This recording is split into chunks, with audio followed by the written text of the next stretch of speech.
everyone, and welcome back to my channel. I finally cracked open the Mockingjay by Susan Collins. I took a bit of a break from the series because I was doing a lot of other things, but I'm back on my backlist reading vlogs, and I'm finishing The Hunger Games as promised.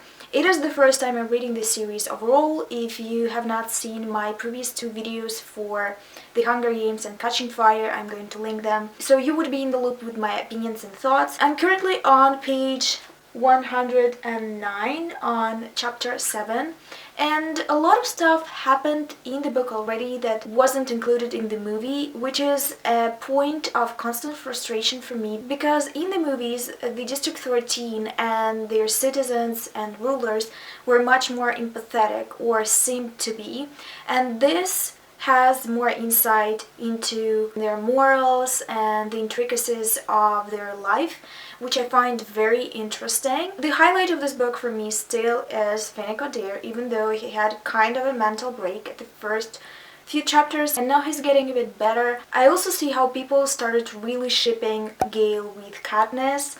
I feel like this book cements them as a possible option, even though Katniss constantly thinks back to Peeta. It's really hard to like Peeta in this book so far because he seems in a way to be an obstacle to Katniss. I know that this book has one of the most controversial endings, and I feel like the most interesting part of this vlog is going to be my reaction to this ending. I personally don't mind when a book doesn't have a happy ending, so I don't think it's going to shake me that much. But I also know that in the movies, which I've seen, it's a bit softer or doesn't have the same impact as in the book. I started listening to the audiobook because I had to go to the supermarket and buy some cotton pads, and well, I didn't have to buy it, but I wanted it. Some lentil chips. I wanted to buy the quinoa ones, but they were with chili and I hate spice, so creamy dill flavor was a better option in my opinion. And I have to say that the audiobook, I might not have an issue with it when it comes to female voices, but male voices are terrible, especially Peeta. He sounds like an absolute douche. And I'm talking about the special edition audiobook that is on Scribd. I have no idea who's the narrator. But Peeta's voice makes me hate him. He sounds like such a loser, a complete and utter douchebag. On another note, the whole "we're going to blow up the mountain in 2nd District" plot reminded me of the 100. I definitely think that someone from the writer's room was inspired by that scene in the Mockingjay because it's too similar. I'm back with an update. I'm currently on page 214. The things are getting very heated in the book and I'm actually really excited to continue. But I was distracted with a lot of stuff, mostly work, so it's actually at least 2 weeks later. Yes, sometimes I read certain books very slowly, not because I don't like them, but because I have a lot of stuff on my plate. We are at the point in the book when Peeta was rescued from the 1st District, and Katniss sees him for the first time. You know me, I'm not big on straight love stories, so usually I don't care very much, but this scene made me feel so much pain because Peeta doesn't come back whole. They were experimenting on him with jabber poison. I don't remember, but with something. They were trying to exchange his true memories with the new memories to make him think that he actually is afraid of Katniss and wants to kill her because she's his enemy. I don't remember it being this hurtful in the movie. To be honest, I recently realized that I don't remember a lot of the movie and I should rewatch the whole trilogy. Or I guess there were 4 movies. So we're dealing with this. There are a lot of other subplots and a lot of assholes surrounding Katniss, if we're being frank. I have to say that I enjoy pretty much more than I like her in the movies. I think in the movies she's more of a shadow than an actual character, and in the book I actually think she's a better character. She's a character that I would like to read a spin-off with. But that's not going to happen. My favorite character so far in the whole series is Buttercup. And I know it's blasphemy because I am supposed to like Katniss, and I like Katniss, but she's not a cat. not an actual cat. So it's natural for me to love cats more than people. I'm on the finishing line, but I really want to mention the fact that the audiobook I was complaining about was voiced by 𝕊𝕆𝕀𝔸𝕃. I am shocked and surprised because it doesn't sound like 𝕊𝕆𝕀𝔸𝕃, and she's not doing a good job, and I love her so much.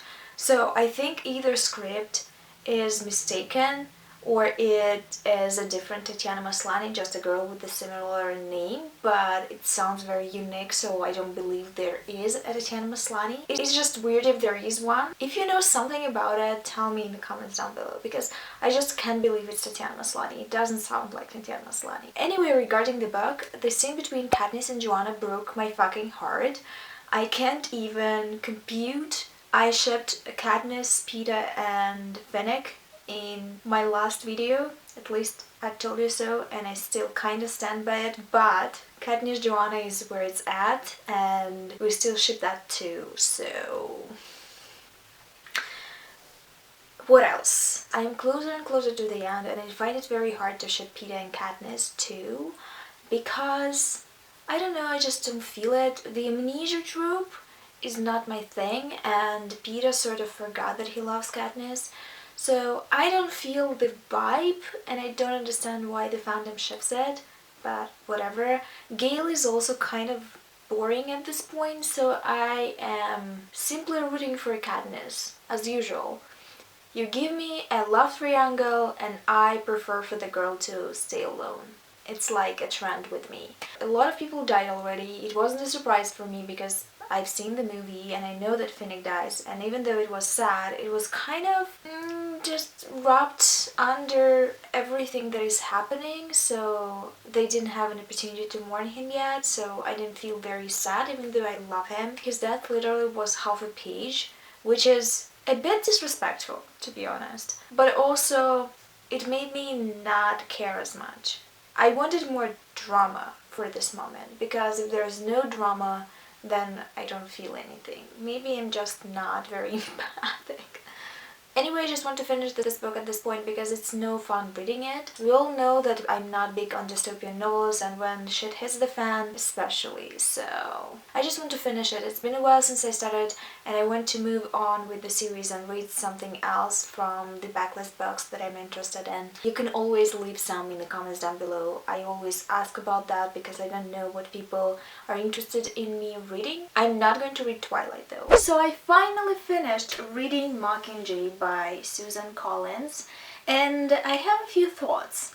First of all, I wasn't as shocked as other people were when they were reading this novel for the first time, obviously because I've seen the movies first and all the plot twists were revealed to me before reading these novels. I only am able to separate my personal feelings and my feelings as a writer myself. As a writer, I think that the third book finishes the circle that was started in the first one.